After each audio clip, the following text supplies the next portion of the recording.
আসসালামু আলাইকুম, কার কি অবস্থা, কেমন আছেন সবাই? আশা করি সকলেই খুব ভালো আছেন। আপনাদের সকলকে স্বাগত জানাচ্ছি আমার 13 নম্বর ব্লগে। আর আজকে আমরা যাব আমার গ্রামের বাড়ি টাঙ্গাইল।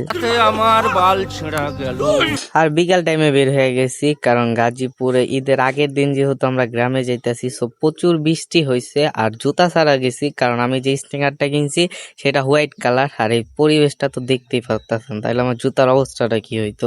আর আমরা হাঁটতে হাঁটতে রাস্তায় চলে আইছি। আর এখন এই জায়গাতে আমাদের বাস খোঁজা লাগবো, যেটাই সবচেয়ে ঝামেলার কাজ। আর ফাইনালি আমরা বাস পাইয়া গেছি। আর রাস্তার ভিউ কি আর দেখবেন, let's enjoy some cinematic shot. স্বপ্ন টানে দিলাম পাড়ি, অচিন পথে আপন ছাড়ি।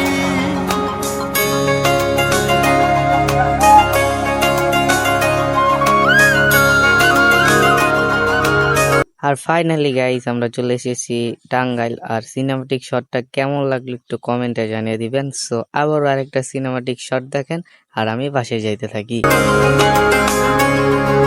স্বপ্ন টানে দিলাম পাড়ি, অচিন। আর গাইস ফাইনালি চলে এসেছি, আর অনেক কষ্টের পরে এসেছি। আর আপনাদের সাথে কথা বলতে পারতেছি, কারণ যেহেতু বাস পাই নাই আমরা, আর ঈদের আগের দিন একটু প্যারা খাওয়া লাগছে। সো আপনাদের সাথে বাসে গিয়ে দেন দেখা হবে। আর গ্রামের রাস্তা গাইস চতুর্দিকটা অন্ধকার, নিরিবিলি একটা বিচ্ছিন্ন রাস্তা দিয়ে যাইতেছি। চিনি ঠিক আছে, বাট রাস্তা দেখেন ভাই, ভয়ানক রাস্তা। আর রাত্রের বেলা 60 পেসে রেকর্ড চলতেছে, তো সো কোয়ালিটি একটু ডাউন হইতে পারে, ওইটা প্যারা নাই। সো বাসায় গিয়েই স্নান ফ্রেশ ট্রেশ হই, তারপর আপনাদের সাথে দেখা হচ্ছে। A few moments later. আর গাইজ বাসায় চলে আইছি। আর আমার ফ্রেন্ড, ওর সাথে পরিচয় করে দিই আপনাদের। ওরে আপনারা এর আগের ব্লগে দেখতেন, 55 কাকে বললো রে, এই যে আমার সামনে আছে স্বাধীন। সো পরে পরিচয় দেওয়ার মতো কিছুই নাই। সো কিছু বাজি আনছে, তবে আমার যদিও ফুটানোর কোনো প্ল্যান ছিল না, বাজিও তো আনছে, তো আমি নিজে ফুটাবো না, ফুটাবো আমি দেখবো। আর বেশি ভালো কোনো বাজি আনে নাই। এর নাম কি জানি বলে এটাতে, মরিচ ফটকা।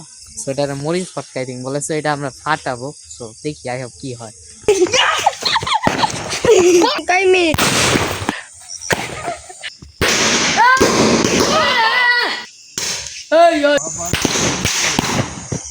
কি রে, এটা কি হইলো?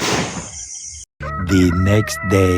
গুড মর্নিং গাইস, সবাইকে জানাচ্ছি ঈদ মুবারক। আর কালকে রাত্রে বাজি ফোটানোর পর বাসায় এসে ঘুমিয়ে পড়ছিলাম, এত বেশি ভিডিও করা হয় নাই। আর এখন আমরা যাচ্ছি ঈদগার মাঠে নামাজ পড়ার জন্য। আর আমরা হাঁটতে হাঁটতে আমাদের ঈদগাহ মাঠে চলে আইছি।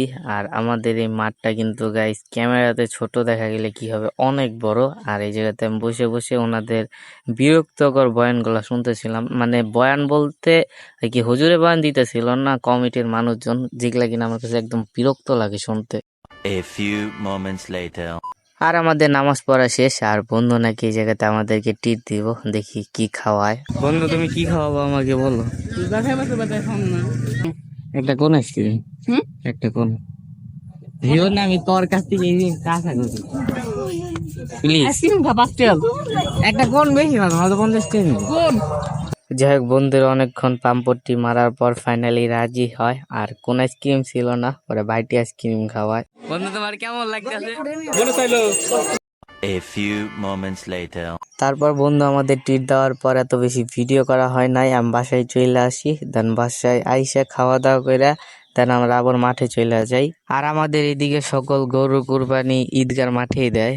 আর গাইজ ব্লগের সিন বেশি নিতে পারতাছি না। আর আমাদের এদিকে মজার একটা বিষয় যে ঢাকা শহরে যেমন সমাজে মানে কোনো সমাজ থাকে না, জাস্ট কুরবানি দিয়া গরু কষাই দিয়ে দেন কাইটা কাইটা মাংস নেওয়া লাগে। বাট আমাদের এদিকে এমনটা না, আমাদের এদিকে আপনি যে জায়গায় কুরবানি দেন না কেন, আপনার 70% মাংস সমাজে দেওয়া লাগবে, আর বাকি 30% মাংস আপনি নিজে নিতে পারবেন। আর এর পরবর্তীতে যে কটা ঘর আছে, মানে ঘর ভাগ করে কিছু ওইভাবে নিয়ে দেন, সবাই মাংস ভাগ করে দেয়।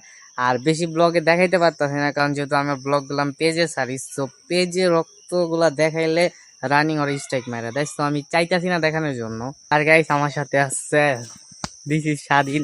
তো যারা আমার 1 বছর আগের বিরিয়ানির ব্লগটা দেখছিলেন তারা হয়তো বড় চিনা, কি পরিমাণ পচানো হয়েছিল ব্লগে। সো অনেকদিন পরে ব্লগে। সো কি অবস্থা স্বাধীন? সো ওর জন্য একটা সং প্লিজ। টাঙ্কিয়া হামার পেদা হইয়া গেছে। তারপর আমরা ঈদের মাঠে চলে আসি, আর এই জায়গাতে স্বাধীন মাংস কাটতেছিল। আমি এইসব জায়গায় হাত লাগাই নাই, আমি জাস্ট দূর থেকে ভিডিও করতেছিলাম। আর তারপরে অনেক জোরে বৃষ্টি নামে, তো আমি একটা দোকানে গেছিলাম কিছু কেনার জন্য, বাট বৃষ্টিতে আমি আটকা যাই। A few moments later. আর এই জোশ লেভেলের একটা বৃষ্টি নামছিল, এখনো নামতাছে, বাট আমি এখন বাসায় যেতেছি। আর রাস্তার অবস্থা কি আরই বলবো, গ্রামের রাস্তা বুঝেনি তো। আর আমার সাদা প্যান্টটা ভাই অলরেডি কালো হয়ে গেছে। সো এখন বাসায় যাবো, আমার ফোনে চার্জ নাই। আর এটা ব্লগ ড্রাইভ কি দিয়ে কি বানাচ্ছি আমি নিজেই বুঝতে পারতেছি না। তো দেখি বাসায় যাই, আর ব্লগ কন্টিনিউ কি করুম না, কোনো ফুটেজ আছে।